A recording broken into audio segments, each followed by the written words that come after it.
Natural star Nani నటించిన మజును చిత్రంతో అను Emmanuel Telugu చిత్రసీమలోకి హీరోయిన్గా ఎంట్రీ ఇచ్చి మొదటి సినిమాతో భారీ హిట్ అందుకోవడంతో పాటు నటిగా మంచి గుర్తింపు తెచ్చుకున్న విషయం తెలిసిందే.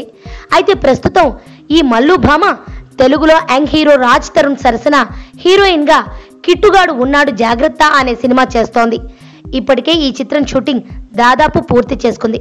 దీంతో దర్శకుడు ఈ చిత్రానికి సంబంధించిన రషెస్ చూడటంతో కొద్దిగా రొమాన్స్ విషయంలోనే తేడా వచ్చిందట. దీంతో హీరో రాజ్ తరుణ్, హీరోయిన్ అను ఎమాన్యుయల్ ఇద్దరి మధ్య ఓ మంచి లిప్ లాక్ సీన్ తెరకెక్కించాడట.